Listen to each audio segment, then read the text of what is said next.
Alors, maintenant qu'on a assemblé le portique X, on va pouvoir assembler les portiques Y. On a fait le même montage des roues que sur le portique X, c'est-à-dire qu'on a monté les 8 roues fixes sur les 2 portiques Y.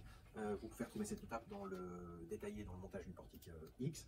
Il n'y a aucune différence sur le montage des roues en V que pour les 3 portiques.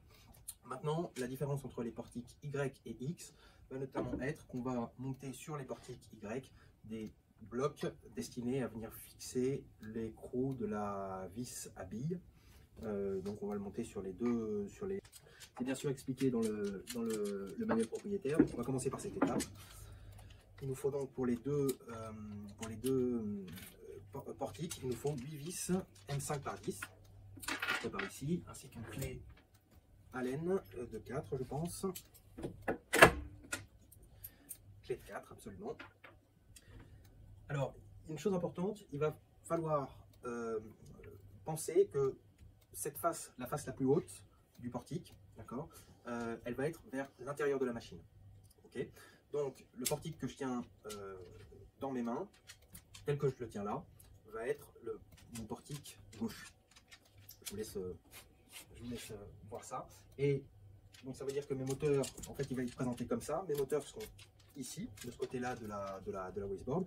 Et il va falloir que j'oriente les 6 perçages du bloc en aluminium vers les moteurs Y. Donc dans le cas de ce portique-ci, je vais les monter comme ça, dans ce sens-là, et non pas dans ce sens-là. Donc je prépare mes vis.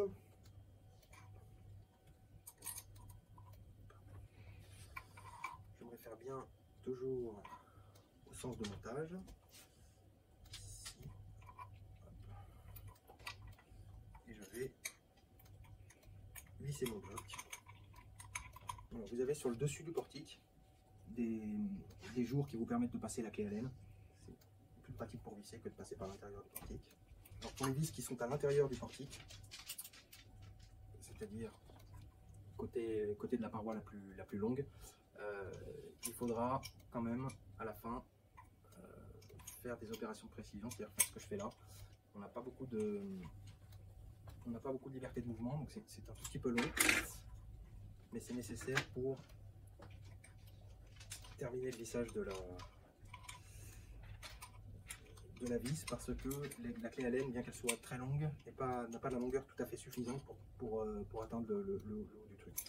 Donc on va dire que c'est une étape un peu laborieuse sur ces deux vis en particulier. Une fois que vous avez bien positionné les 4 vis, vous pouvez appliquer un couple assez élevé, puisqu'ici c'est très solide structurellement.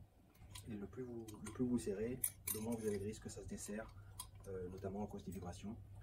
Vous n'avez pas à faire spécialement attention, vous pouvez appliquer le couple maximal de serrage.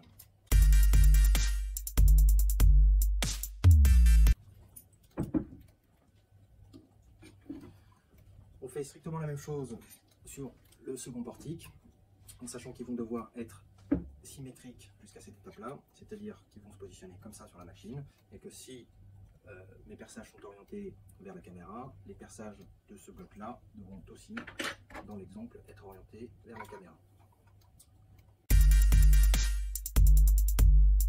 Une fois que vous avez assemblé les deux portiques de façon symétrique, comme vous le voyez ici, vous avez donc nécessairement un portique gauche et un portique droit, qui sont assemblés sur une symétrie longitudinale, donc ils sont plus strictement identiques. Il va vous falloir, pour l'étape suivante, identifier le portique gauche de la machine. Donc j'ai ici mon portique droit et mon portique gauche. Pour le savoir, il faut savoir que cette face-là, la plus grande, c'est vers l'intérieur de la machine, et que les perçages ici doivent pointer vers le moteur, c'est-à-dire à l'opposé du logo Euromakers. Je prends donc mon portique Y gauche en main, sur lequel il me reste deux petites opérations. La première, c'est d'installer, comme on l'a fait sur le portique X, un support de chaîne porte-câble. D'accord. Donc, il doit être un support monté à droite, sur la partie droite, c'est-à-dire vers l'avant du portique. Sachant que vous avez, attention, vous avez 4 perçages par portique. Donc vous allez choisir ces 2 perçages là. On va donc monter le support de chaîne porte-câble vers l'avant, c'est-à-dire direction du logo, en direction du logo, par rapport au portique.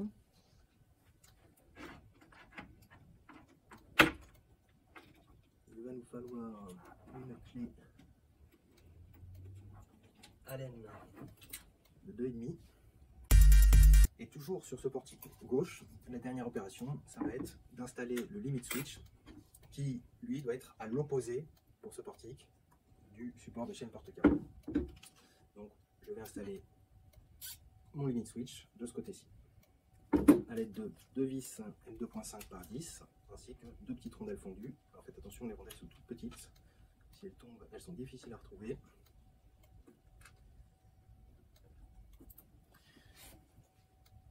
Les limit switch sont tous identiques sur la machine. Donc vous avez la charnière et le petit roller rouge.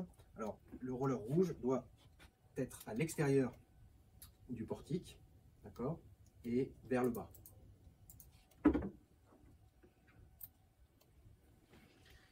Donc je prends ma vis, j'y insère la rondelle fondue, je positionne le micro switch et je la visse dans le perçage taraudé à l'aide d'une clé Allen de 2 mm.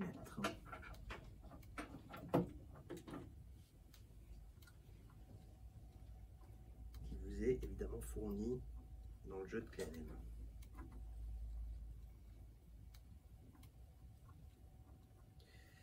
Pour rappel, il ne faut pas appliquer un couple trop élevé au serrage de ces micro-switches. Ce sont des pièces en plastique encore en... Voilà, je viens donc d'assembler mes deux portiques. Le portique droit qui ira avec le moteur Y2 et le portique gauche qui ira avec le moteur Y1 et sur lequel sera montée la chaîne porte-câble. Ok, donc les portiques sont assemblés, la structure est prête. On va maintenant passer à l'étape de montage de l'axe Z. L'axe Z coulisse sur un profilé Maker Slide de 20 cm. Et on va suivre l'ordre de montage du manuel qui nous recommande donc de commencer par la plaque de montage Z qui est ici, dans laquelle on va insérer un roulement épaulé, c'est-à-dire que le roulement a une petite couronne sur le dessus du roulement. Et cette couronne, on la retrouve sur la pièce ici en aluminium qui a donc un côté plus large que l'autre. Et donc pas moyen de se tromper sur... Voilà. Je vais ensuite mettre deux vis M5 par 8 de part et d'autre du roulement pour le retenir. Donc mon roulement est installé. Je prends mon profilé en faisant attention à l'endroit où se trouvent les parties en V du profilé.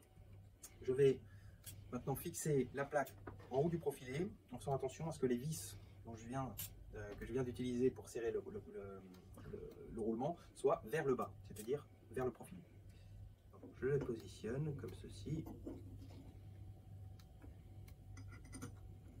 J'utilise deux vis M5 par 14 à tête ronde, la clé qui va bien pour venir faire le serrage. On va continuer à suivre le manuel et nous équiper de la tige filetée trapézoïdale, du bloc écrou trapézoïdal,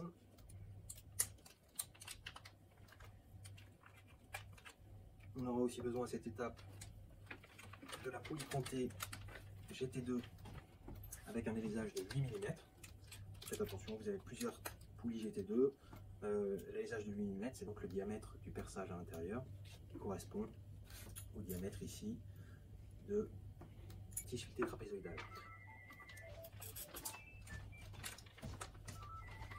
On aura besoin aussi d'un écrou M6 ainsi que d'une rondelle M8. Je vais donc commencer par faire passer la tige trapézoïdale dans l'écrou.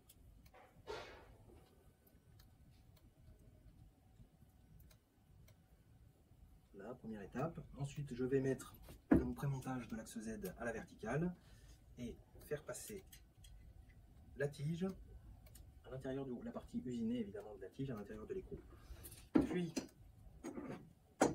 je vais utiliser la rondelle M8 qui va venir directement sur le dessus de la plaque sur le roulement. Ensuite, la poulie crantée GT2. Alors, elle vous est livrée avec deux vis pointeaux. Il va falloir éventuellement au préalable dévisser un peu les vis pointeaux pour vous assurer que qu'il y ait suffisamment de place pour encastrer la tige filetée. Donc on insère la poulie sur la tige. La tige a un méplat, donc faites attention à toujours faire correspondre une des vis pointeaux sur le méplat. On va ensuite pouvoir, dès qu'elle est insérée, vous pouvez tout de suite serrer la première vis pointeau, donc sur le méplat, puis la seconde. Et on va venir sécuriser notre assemblage avec un écrou M6 Heel Stop qui donc empêchera le desserrage et le déréglage de cet axe-là. Donc vous pouvez utiliser une pince classique ou une pince une clé anglaise. Notre axe Z est maintenant préassemblé et on va pouvoir préparer le moteur, donc qui est un moteur Lima 23 sur lequel on va monter une poulie GT2.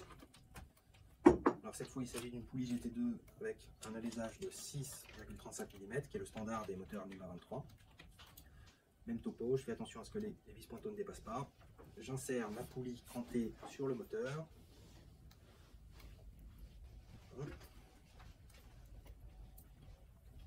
Comme ceci.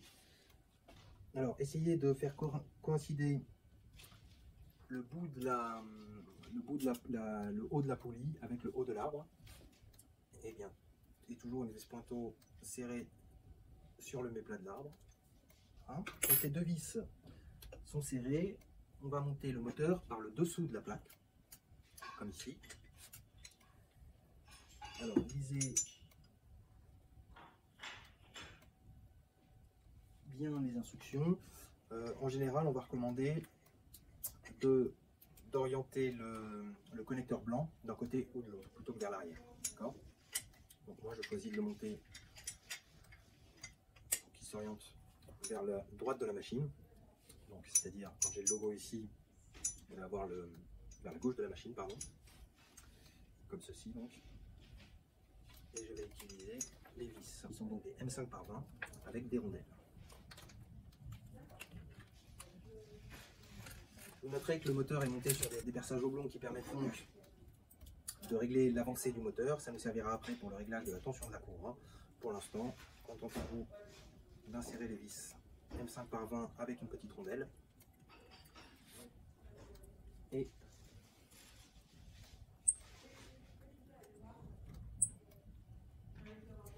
de l'autre côté, des écrous. Donc ce sont 4 écrous ici M5 Heel Stop. On va les monter par dessous. Voilà, de sorte à avoir les écrous sur le dessus. Idem pour les 4. Vous noterez que les perçages sont oblongs au niveau de la plaque. Ça va nous permettre de régler l'avancée ou le recul du moteur pour la tension de la courroie qui sera tendue entre les deux poulies crantées. Je vais utiliser la clé de 8 pour tenir l'écrou. Donc je serre les vis avec la clé Allen. Au départ, je ne vais pas serrer à fond pour pouvoir toujours avoir un peu de latitude et pouvoir déplacer le moteur le long de la plaque. Alors à cette étape, on peut déjà insérer la courroie. Ceci.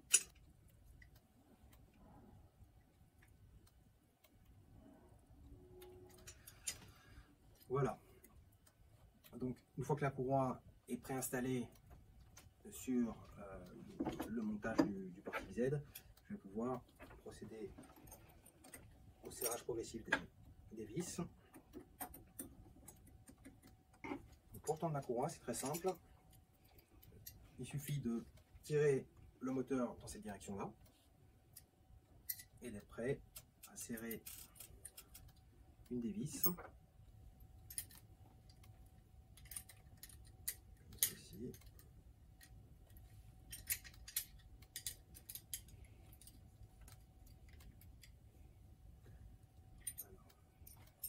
Et l'inverse.